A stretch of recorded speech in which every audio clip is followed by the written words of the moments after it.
Assalamualaikum warahmatullahi wabarakatuh.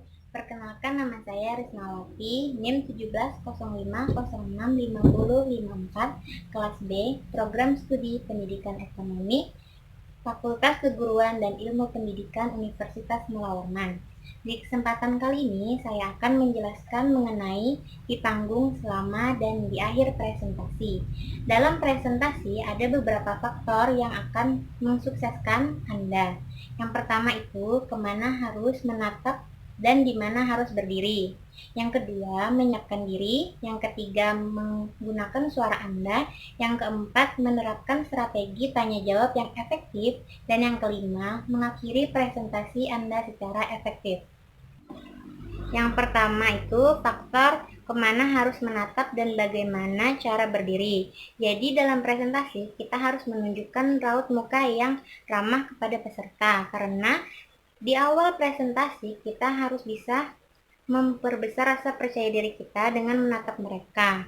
Yang kedua itu teknik yang bisa berhasil adalah dengan menyapukan pandangan ke seluruh ruangan selama presentasi. Jadi kita akan melihat ke seluruh peserta tapi kurang dari 3 detik. Selanjutnya, hindari menatap bagian atas kepala peserta dan ke arah jam dinding di belakang mereka, karena peserta akan mengenali dan mulai bertanya-tanya mengapa mereka tidak diperhatikan, dan peserta lebih tertarik kepada jam dinding dibandingkan mereka.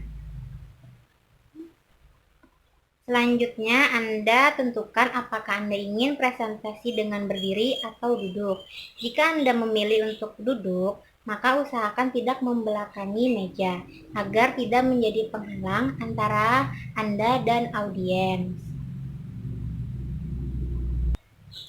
Mengawali presentasi dengan duduk akan menumbuhkan percaya diri, meskipun selanjutnya Anda bisa berdiri dengan sewajar mungkin.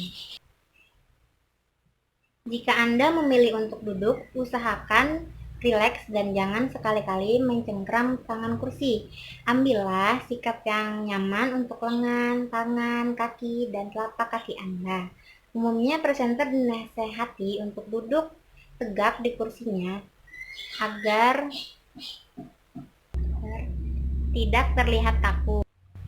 Selama apa yang Anda lakukan tidak mengganggu audiens, duduklah di posisi yang menurut Anda cukup nyaman. Jangan berdiri di tempat dan bergoyang-goyang ketika berbicara. Sekali lagi, usahakan bersikap sewajar mungkin dan berjalan-jalanlah. Tapi jangan terlalu sering, karena audiens akan menghabiskan energi untuk mengikuti kemana Anda bergerak selama presentasi. Selanjutnya, arah gerakan. Arah kemana Anda akan berjalan-jalan saat presentasi secara relatif akan menunjukkan arah dan penekanan pikiran Anda.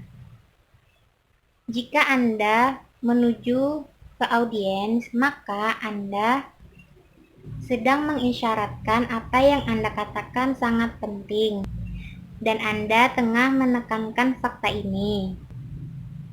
Jika Anda mundur beberapa langkah, menjauh dari audiens, mengisyaratkan bahwa Anda sedang menyimpulkan suatu poin dan memberi mereka waktu untuk mempertimbangkan apa yang baru saja Anda katakan. Yang kedua, menyiapkan diri.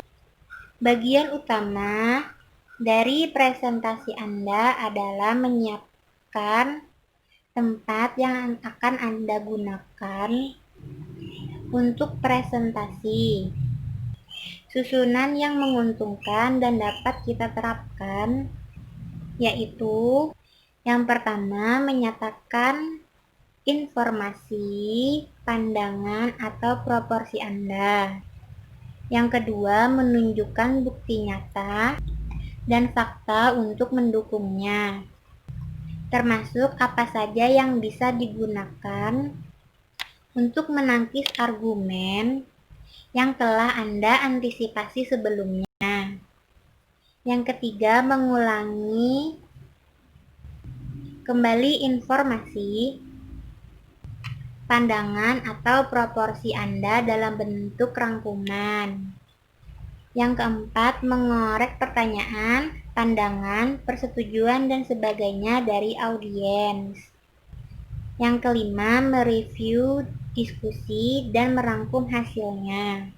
Yang keenam, mereview presentasi dan merangkum poin-poin kunci. Sekian materi yang dapat saya sampaikan. Kurang lebihnya saya mohon maaf. Wassalamualaikum warahmatullahi wabarakatuh.